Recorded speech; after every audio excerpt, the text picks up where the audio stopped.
I'm Jim Lee. I'm a co-publisher of DC Comics. I'm also a comic book artist. And I'm here at Blur Studio, singular, not studios, with Tim Miller, who is the director of the 6-minute trailer, Who Do You Trust? And we're talking about really sort of the backstory and some of the secrets behind the trailer and a lot of the thinking that went into making this really monumental piece. I mean, it's an honor to be here, Tim. It's an honor to be doing this, sitting here and talking to you about the comics that I grew up reading. You know, what's awesome about this whole project is, you know, I mean, it started with Jeff John's sort of plot outline of the backstory for the game.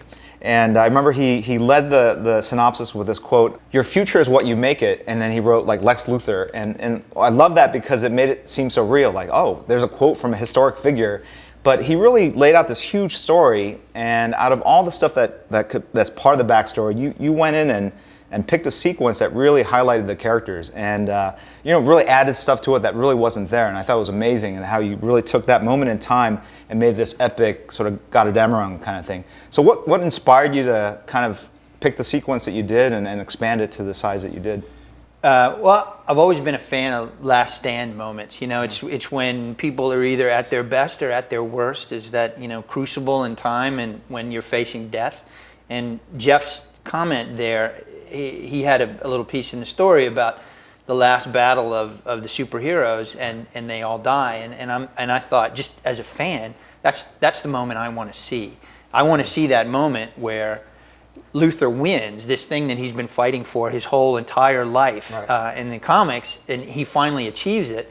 And, you know, does this victory turn to bitter ashes in his mouth, or is it really like, awesome, I achieved everything I wanted to achieve? But I wanted to see that moment and just play it out for all the fans like me that always wanted to see what that could be. And then I knew I could undo it because it was a time travel story. Sure. And the whole intro with the glowing embers kind of floating, I think it's just so economical to do. I thought it was, you know. Totally. And it builds up the suspense of what you're going to see. I mean, and you don't want to, you kind of want to shock people with that first view. And you got to lay a lot of backstory to sort of set it up. I see Green Arrow. Okay, yeah. So I wanted him there, and then see, there's Poison Ivy right there. Oh, yeah. Oh, on the right-hand side with the got arm. it, yeah. It's kind of hidden behind the smoke. I think originally I had Wonder Woman was fighting Solomon Grundy in this first one, and then we thought because of ESRB issues, sure, you can do a little more, yeah, because we like can a battle droid. We can get a little more violent, yeah. So this is Metallo. Oh, also just one more thing on Metallo before, it's kind of hard to see, but she cuts his arm off and then stabs him in the back. And we had quite a debate there with ESRB about saying, no, really, it's a robot. And then you see, this was originally a giant green fist. Right. And it just looked a little silly, so we changed it to a ball of lantern energy. And then enter Gigantis. I love the scale of it there, it's awesome. Gigantis was originally killed by Cyborg in the first script, but then I thought, well, I need to introduce Green Lantern and Black Adam in their battle, so why not give it to Green Lantern? And then we get our first look at Batman. And I wanted to do Batman as sort of the general on the battlefield, and that was his whole thing. Everybody loves to see Batman fight, but he's also this master strategist, so I thought, you know, it would make sense for him to be in charge of the battle, not Superman. So they're remnants of the Daily Planet. Lex is actually fighting on top of the Daily Planet building. I'm not sure if people pick it up. That twisted metal behind him is actually the globe from the Daily Planet. I like the idea of Deathstroke just... he's just like walking around. The stakes are higher. These guys, you know, it is the last battle and everything, but for Deathstroke, this is what he's used to. And then I wanted to finish the fight with Metallo. Originally we didn't do that, but I wanted to show off how powerful Wonder Woman is. I just realized she pulls the sword out of his back to cut off his own head. Harley Quinn holding on to his coattails. That counterbalance is awesome. And then that's Robin's cape that she's wearing. Yeah, it's Robin's cape. Now there's some fancy running. This moment was one where I envisioned something a little bit more than we were able to get. I actually wanted to see the lasers sort of frozen in time. We wanted to give Green Lantern his moment. Like, what would he do if he was wounded? And so we had him bind his wounds, and like his arm was broken and he was kind of holding it together with lantern energy. Just loved how Deathstroke sort of skid along the ground as he falls. Little subtle things like that really sell the sense that it's actually physically happening. My whole idea with him was he's got to be clever because she's so much more powerful.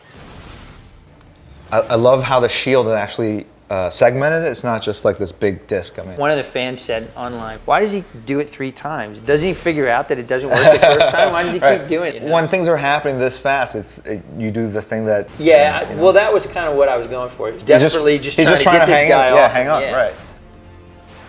I wanted the idea that he's basically containing all the lantern energy and he's breaking his arm. And so I thought if he could cause him enough pain, maybe he can't concentrate to fend him off.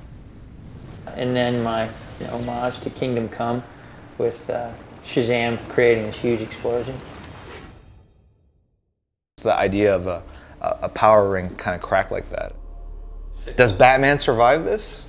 It would have been cool to have a bigger fight with him in Deathstroke, because I think in many ways they're evenly matched. The other thing that I thought made this moment believable, his right arm is broken. If you notice, it's like hanging limp as he stands up. And then here he never uses it, it's always dangling. And then here he can't even move it. So what's on Joker's chest? Is I'm with stupid button. I like the idea of a Joker that's a little more serious about his mayhem. You know, he's got a flak jacket on. He's got some serious weapons here. There, it's hard to see where the rocket comes in, but you can actually see Batman hanging back there in the background. And Cersei is a secondary read too, because she's dead on the right-hand side. And then Lex comes in and gets Wonder Woman. I think this is the first time I've seen him in this armor actually look really badass, and and it looks believable. From all the noise in the universe, he hears her scream. And through the silence, the vacuum of space. That's how powerful Superman is. And of course, when he hears it, that's the thing that calls him to action. This is a nice sequence actually to kind of do frame by frame, because as he was coming in, I was like, you see the contrail behind, which is what I was talking about before, and it almost looks like he's flying sideways at this point, right? He is. Because when he hits, you see all the rubble fly past him, and then you see his cape kind of fly, and then and he's hovering. I thought it was just really cool. And this flash of green light is for Jeff, because he knew that Luthor couldn't survive a straight shot from Superman, so we wanted to suggest that his shields were still there to kind of blunt the initial impact of Superman coming down. There was that great shot by Alex Ross where his red eyes are coming out, and all you see is the steam in the eyes as he's coming out, and he is pissed. I originally had Black Adam die, and then when you and Jeff came down, you said, we need a little more action for Superman, and we put this Black Adam sequence in because I needed somebody that could go toe-to-toe with him. Sure. No, it's just, it's great to see him actually in some sort of melee thing, because he's always usually just picking up heavy things and like kind of gently dropping them to earth. You really highlighted how difficult Superman would be to defeat in battle. I mean, just from the distance he closes when he goes from Black Adam to Luthor, it's just like instantaneous, and there's just no way any guy in a robot suit would be able to react to that, and it's just he's helpless before that kind of unless you have fury. Unless you have some tricks up your sleeve. I realize there's some logistical problems with her mouth being stuffed full of kryptonite, and Woody sensed that, but I just thought the moment was. No, I don't think I've seen anything like that before. Superman would be, ready for his tricks, but I didn't think he'd be ready for this. And again, it's using his obvious connection and caring for Wonder Woman to kind of seal his own doom. Absolutely. But of course, it was all according to Lex's plans. I really wished I could have milked this moment a little bit more, or the dead Superman, you want to push in on a close-up. But then I thought, as much as I would like to do that from a fan's perspective, from a story point, this is really Lex's moment. Over this cross-dissolve to the future Lex, so here we changed him again, and he's still got the wounds, but now they've been enhanced. His armor has been kind of patched with stolen technology from Brainiac. Again, from Jeff's original backstory, where Luthor had spent years living inside the Brainiac's ship and kind of hiding from them, and he was the last man left alive. The challenge with this long shot here, try and show Luthor as both the penitent and humble because he realizes he's made all these mistakes, but he's also arrogant still, and try and find that balance between arrogance and I have to fix a mistake I made. And that leads into the game. It's the genesis of all these superheroes and supervillains towards this master plan that lets us happen. Set in Yeah. motion.